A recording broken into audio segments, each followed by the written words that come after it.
মীন রাশি জাতক জাতিকাদের ক্ষেত্রেও আজকের দিনটি নানাবিধ প্রতিকূলতা, সর্বক্ষেত্রে সতর্কতা অবলম্বন করবেন। কর্মক্ষেত্রে প্রবল গুপ্ত সত্য বৃদ্ধি হতে পারে, ব্যবসা ক্ষেত্রে নানা রকম প্রতিকূলতা আসতে পারে, অর্থনাশ।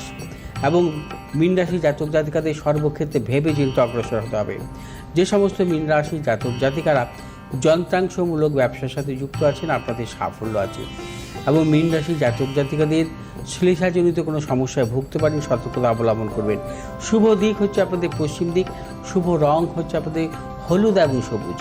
আজ 8 সংখ্যার জাতক জাতকের ক্ষেত্রে বিশেষভাবে শুভ, 6 সংখ্যার জাতক জাতকের ক্ষেত্রে অশুভ। আজ যে কোনো শুভ কাজে বেরোনোর পূর্বে আপনারা গণেশের উদ্দেশ্যে 21টি দূর্বা, আতপ চাল এবং কাঁচা হলুদ অর্পণ করবেন। কর্পূরের আরতি করে শুভ কাজে বেরিয়ে যাবেন। ওং গাং গণেশায় নমঃ মন্ত্র 108 বার পাঠ করবেন। আচ্ছা,